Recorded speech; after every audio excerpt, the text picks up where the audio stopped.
नारियों में तू धन्य है। धन्य होना कई बार हम भौतिक गुणों से संपन्न होने को जोड़ते हैं। हम कहते हैं कि एक सुंदर व्यक्ति धन्य है।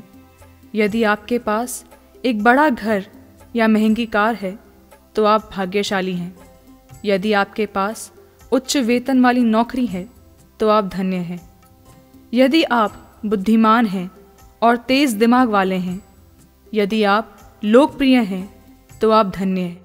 यदि आप सत्ता की स्थिति में हैं, यदि लोग आपका सम्मान करते हैं, यदि आप अपनी उपलब्धियों के लिए पहचाने जाते हैं, यदि दूसरे आपको महत्वपूर्ण समझते हैं तो आप धन्य हैं। स्त्रियों में तू धन्य है। प्रभु आपके साथ है, तुम्हें परमेश्वर का अनुग्रह प्राप्त हुआ है। लेकिन मरियम के बारे में ऐसे शब्दों में बात करने का क्या मतलब है? 2000 साल पहले मरियम नाम की एक लड़की को प्यार हो गया और जोसेफ नाम के एक व्यक्ति से उसकी शादी का वादा किया गया। लेकिन फिर कुछ अजीब हुआ।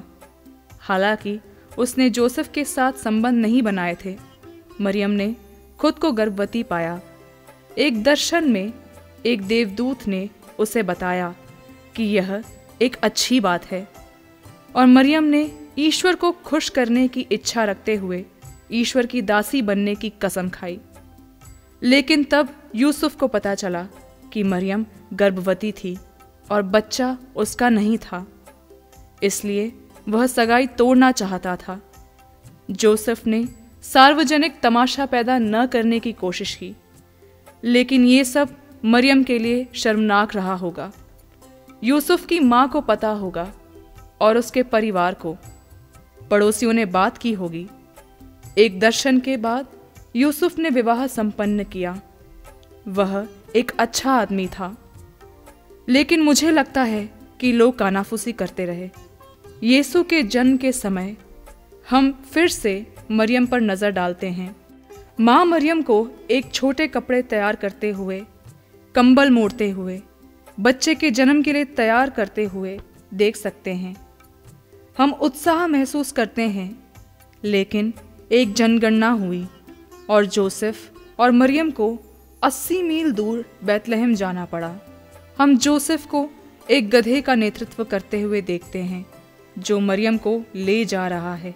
बच्चे के साथ भारी, असुविधाजनक 4 दिन की पैदल यात्रा। सड़क के किनारे सो रहे हैं, चिंतित हैं कि झटके के कारण वह बच्चे को खो सकती है। और फिर ये जोड़ा बैतलहम पहुंच गया, परंतु नगर जनगणना के लिए आने वाले लोगों से इतना भर गया कि सराय में जगह ना रही।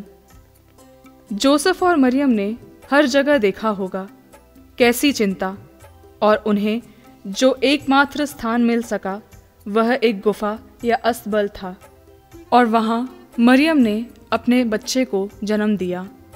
हम अपने क्रिसमस कार्डों के साथ चरनी के दृश्य को रोमांटिक बनाते हैं, लेकिन अस्तबल बदबूदार जगह है और गंदगी भरी है। स्त्रियों में तू धन्य है, प्रभु आपके साथ है, तुम्हें ईश्वर का अनुग्रह प्राप्त हुआ है। कैसे? जैसे ही यीशु का जन्म हुआ, खबर आई कि दुष्ट राजा हेरोदेस मरियम के बच्चे को मारने के लिए अपनी शक्ति में सब कुछ कर रहा था। परिवार मिस्र भाग गया, एक छोटे शिशु के साथ कई दिनों की पैदल यात्रा की। हेरोदेस के आदमियों की नज़रों से बचने के लिए मुख्य रूप से रात में यात्रा की होगी, और फिर मिस्र में मरियम को भयानक खबर मिली होगी कि मरियम के बच्चे के कारण हेरोदेस बैतलहम के आसपास के सभी बच्चों को मार रहा था। भयानक सपना। स्त्रियों में तू धन्य है, प्रभु आपके साथ है, तुम्हें ईश्वर का अनुग्रह प्राप्त हुआ है। मरियम ने अपने बच्चे को शुरुआती वर्षों में परिवार से दूर विदेशी भाषा बोलकर एक विदेशी भूमि में पाला, और फिर समाचार आया कि हेरोदेस मर गया।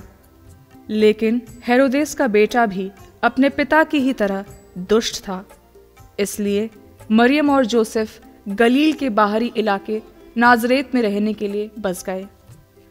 जब यीशु 12 वर्ष के थे, प्रथा के अनुसार परिवार पर्व मनाने के लिए यरूशलेम गया, और फिर नाज़रेत लौटने के आधे रास्ते में मरियम और जोसेफ यीशु को नहीं पा सके।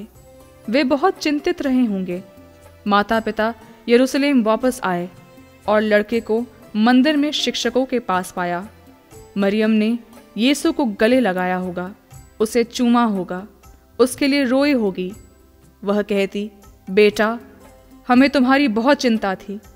आपने हमें यह क्यों नहीं बताया कि आप पीछे रह रहे थे?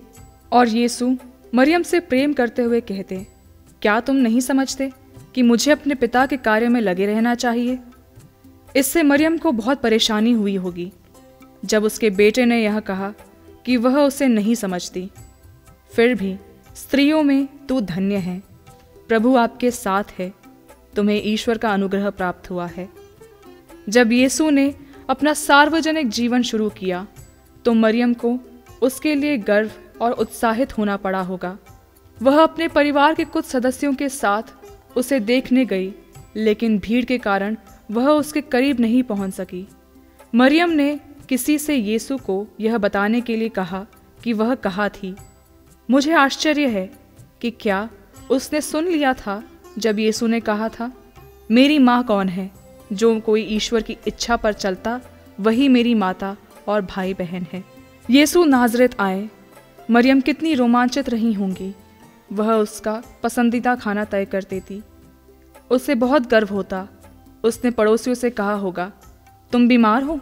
चिंता मत करो, मेरा बेटा आ रहा है, वह तुम्हें ठीक कर देगा। आपको समस्याएं हैं? यीशु तुम्हें बताएगा कि क्या करना है। सब बेहतर होने जा रहा है। और फिर यीशु आए। लेकिन बाइबल हमें बताती है कि लोगों के अविश्वास के कारण वह वहां कई शक्तिशाली कार्य नहीं कर सका। मरियम ने पड़ोसियों को बड़बड़ाते हुए सुना होगा, यह यीशु वास्तविक भविष्यवक्ता नहीं है। वाह, वह क्या सोचता है कि वह कौन है? मरियम का यह पुत्र। फिर भी स्त्रियों में तू धन्य है, प्रभु आपके साथ है, तुम्हें ईश्वर का अनुग्रह प्राप्त हुआ है। ईर्ष्या बढ़ती गई। बहुत समय पहले बहुत से लोग यीशु को अस्वीकार कर रहे थे, यहाँ तक कि करीबी अनुयायियों ने भी उनका साथ छोड़ दिया। भीड़ यीशु पर टूट पड़ी और चिल्लाने लगी, उसे क्रूस पर चढ़ाओ, उसे क्रूस पर चढ़ाओ। एक माँ के लिए यह सुनना कितना विनाशकारी है। और फिर एक परीक्षण का मजाक। मरियम ने अपने बेटे को कोड़े खाते हुए और अपमानित होते हुए देखा। उसे क्रूस को गोलगोथा की ओर ले जाते हुए देखा, उस क्रूस के वजन के नीचे लड़खड़ाते हुए। फिर भी स्त्रियों में तो धन्य है, प्रभु आपके साथ है, तुम्हें ईश्वर का अनुग्रह प्राप्त हुआ है।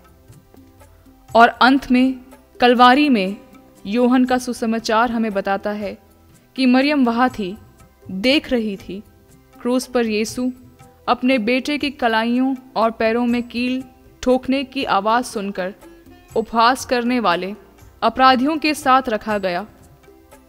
उसके बच्चे को अमानवीय बना दिया गया। कष्ट, एक आखिरी हाफना, यह समाप्त हो गया है। स्त्रियों में तू धन्य है, प्रभु आपके साथ है, तुम्हें ईश्वर का अनुग्रह प्राप्त हुआ है। तो धन्य भाग कहाँ है? आनंद कहाँ है? स्वर्गदूत गैब्रियल मरियम से कैसे कह सकता था, प्रभु तुम्हारे साथ है, तुम पर ईश्वर की कृपा है? और एलिजाबेथ के यह कहने का क्या अर्थ था, तुम स्त्रियों में धन्य हो? मरियम धन्य थी क्योंकि उसे ईश्वर को अपना सर्वश्रेष्ठ देने के लिए कहा गया था और उसने वैसा ही किया। उनसे अपने बेटे को देने के लिए कहा गया ताकि उसके माध्यम से ईश्वर का राज्य पृथ्वी पर वास्तविकता बन सके।